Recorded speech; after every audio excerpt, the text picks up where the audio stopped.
ভগবান শ্রীকৃষ্ণের অপ্রাকৃতিক লীলা হল শ্রী শ্রী রাসলীলা। আমরা অনেকেই মনে প্রশ্ন জাগে অথবা অনেকে আমরা প্রশ্নের সম্মুখীন হই। ভগবান শ্রী গোবিন্দ হলেন স্বয়ং ভগবান, অনন্ত কোটি বিশ্ব ব্রহ্মাণ্ডের মালিক তিনি। তবে তিনি কেন এই নারী সঙ্গ করলেন?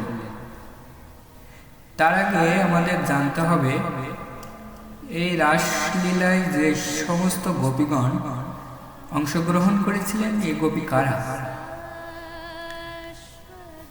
ওই রাসঙ্গনে 3 প্রকার গোপীর কথা বলা হয়েছে।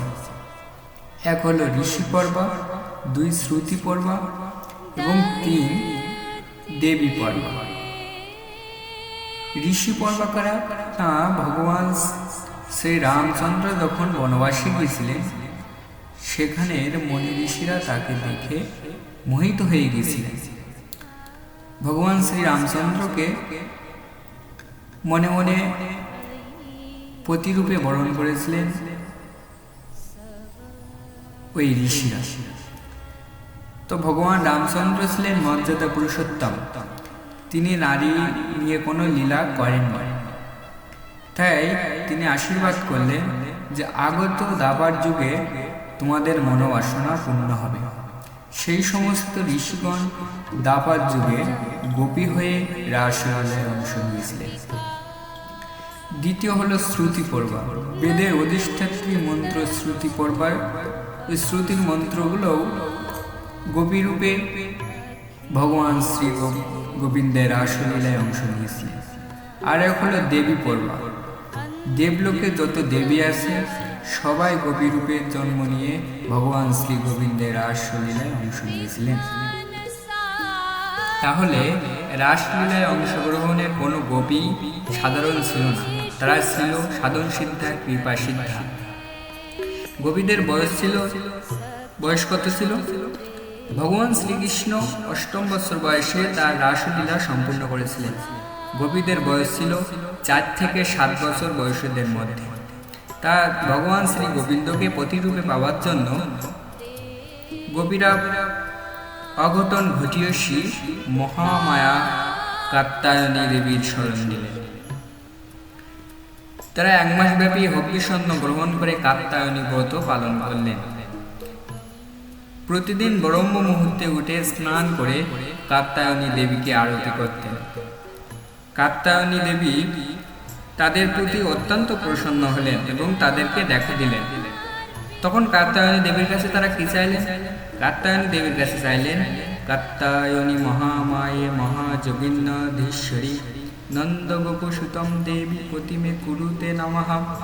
অর্থাৎ হে কাত্যায়নী দেবী, নন্দগোপসুতকে ওই নন্দসুতকে আমাদের পতি তৈরি করে দাও। তখন যোগমায়া বললেন, আগত পূর্ণিমাতে তোমাদের মনের আশা পূরণ হবে। এবার আপনারা প্রশ্ন করতে পারেন, ওই বয়সী মেয়েরা, ওই বয়সী গোপীরা কেন ভগবান শ্রীকৃষ্ণকে প্রতিরূপে পেতে চেয়েছিল? তাদের মধ্যে কি কোনো কামনা বাসনা এসেছিল? ভগবান শ্রী গোবিন্দের এই রাসলীলা হলো অপ্রাকৃতিক লীলা। ভগবান শ্রী গোবিন্দের এই লীলাটি হলো বিধি বহির্ভূত লীলা। এটি জড়জগতের কর্মকাণ্ডের সাথে তুলনা করলে হবে না। পরীক্ষিত মহারাজ শ্রী সুখদেব গোস্বামীকে প্রশ্ন করলেন, ভগবান কেন এই প্রক্রিয়া সঙ্গে করলেন? তখন সেই উত্তরে সুখদেব গোস্বামী বললেন, আগুন যেমন সর্বভূক হয়ে পবিত্র থাকে, তেমন তেজস্বী মহাপুরুষগণের মধ্যে কিছু কিছু সময়ে ধর্মের ব্যতিক্রম হয়। অর্থাৎ যে আগুন দিয়ে আমরা সন্ধ্যা প্রদীপ জ্বালাই,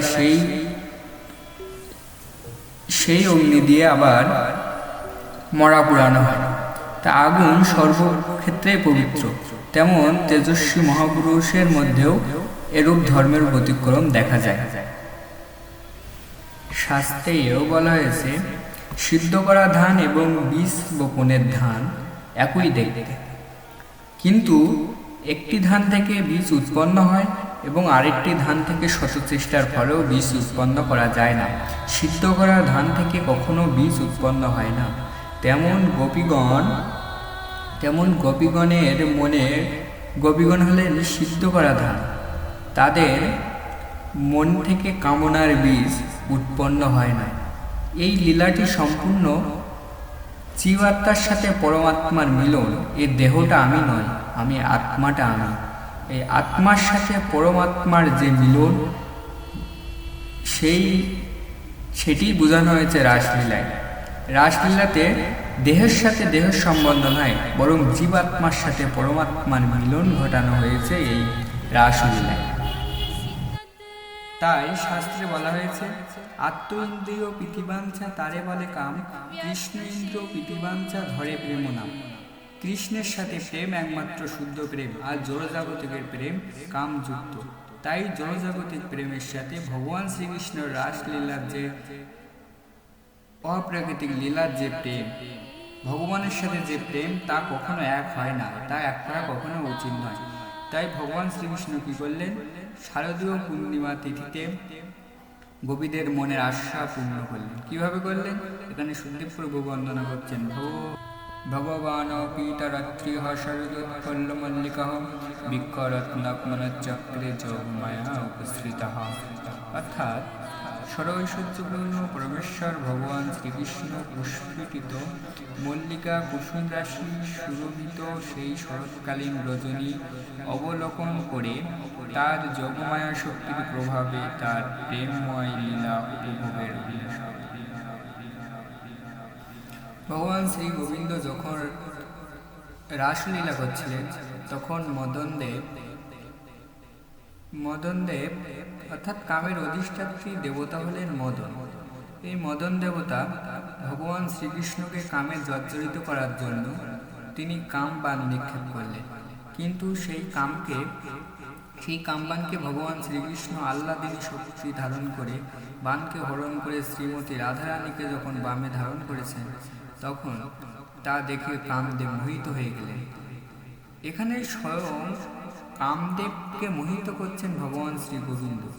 তাহলে সেই কামদেবতা কিভাবে তার প্রতি কাম বর্ষণ করতে পারবে, কিভাবে এখানে? তাহলে এর দ্বারা বোঝা যাচ্ছে যে ভগবান শ্রী গোবিন্দের রাসলীলা কোনো কাম নয়, অর্থাৎ এটা কোনো কামের সম্বন্ধ নয়, এটা জীবাত্মার সাথে পরমাত্মার মিলন মাত্র। রাধে রাধে।